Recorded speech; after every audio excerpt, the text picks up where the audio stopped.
Is this heaven? No. It's Iowa. That was a Facebook video. Joni Ernst put it on there. Those three Iowa Republican politicians emerging from the cornfield as the Field of Dreams nationally televised baseball game will take a pause here for at least the next year. This year, which was year 2 of this celebration, it all looks back at the original 1989 movie Field of Dreams. Well, they made this big baseball game there. This time it was Chicago Cubs beating the Cincinnati Reds 4-2 this year. Now, Frank Thomas, who's one of the owners of this big redevelopment for the Dyersville site, says there will not be a Major League Baseball game there next year like there has been the last 2 years. Crews are working on the expansion. Now, Governor Kim Reynolds has designated another $12.5 million of federal COVID-19 relief money to help with the expansion there. Dyersville has a population of about 4,500 people, so leaders are hoping this could be a huge thing for that region. Now, here's another area where Iowa's looking for some help. It's in the classroom. Tough to find enough full-time and substitute teachers. Districts are upping pay for fill-ins, and Des Moines is hoping a $50,000 incentive will convince enough veteran teachers to stick around for another year. A University of Iowa professor thinks it'll take a series of efforts to attract and retain teachers statewide, including finding students in college who did not originally plan to teach. A lot of times what we find, especially with our students who want to be secondary teachers, they don't necessarily come to college thinking I'm going to go be a high school teacher. They come to college thinking they're going to do something in a particular content area and then maybe come to teaching later. But so there's differences in terms of how when people decide this is something they want to do. And then on the other end, retaining teachers is always something that we want. That's an issue, and we try to do what we can do to help there too. So the governor calls you tomorrow, let's say, and she says, "Hey, what do we do as a state to make this better? What Sure. have you seen that is working somewhere that you could recommend to her?"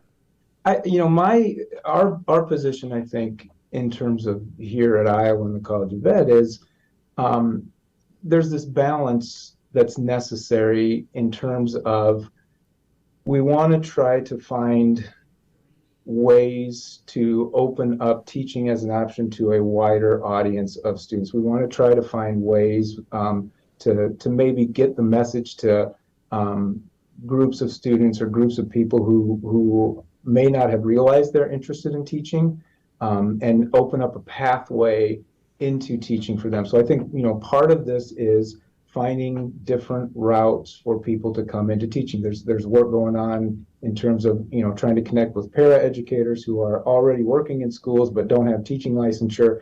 We want to try to find ways to encourage those folks to be able to continue to work as a paraeducator, but also then get their teaching license. We want to, we're doing a lot of work here with high school students and even middle school students and helping them get connected with other people interested in education early and staying sort of connected and networked with those folks as they work their way through their high school experience and then into their college experience.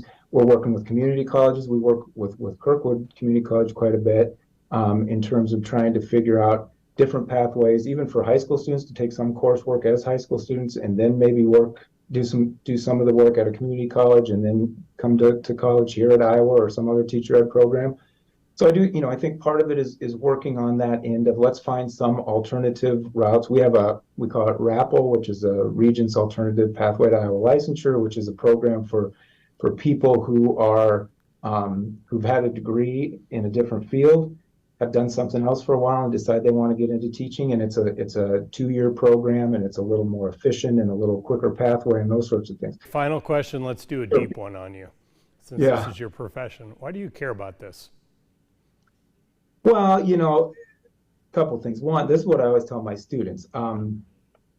I care about this from one perspective because I have my own children, right? I have children that I send off to school every day, and I want my children to have the best opportunity to develop their skills and their understanding and their talent and to the best extent possible every day in school. And I hope that they are engaged in the situation in their schools, and I know they are because we've been lucky. Our kids have gone to great schools and had great teachers, but I want to make sure that they're having that opportunity. I also feel, that it is critical for us, just as, to develop community, develop relationships, to understand different things that all humans are going to have to make decisions about, that we have a solid educational background. All right, coming up next, Governor Hogan's back for the Insider's Quick Six, including how he, the voter, looks at Hogan, the governor.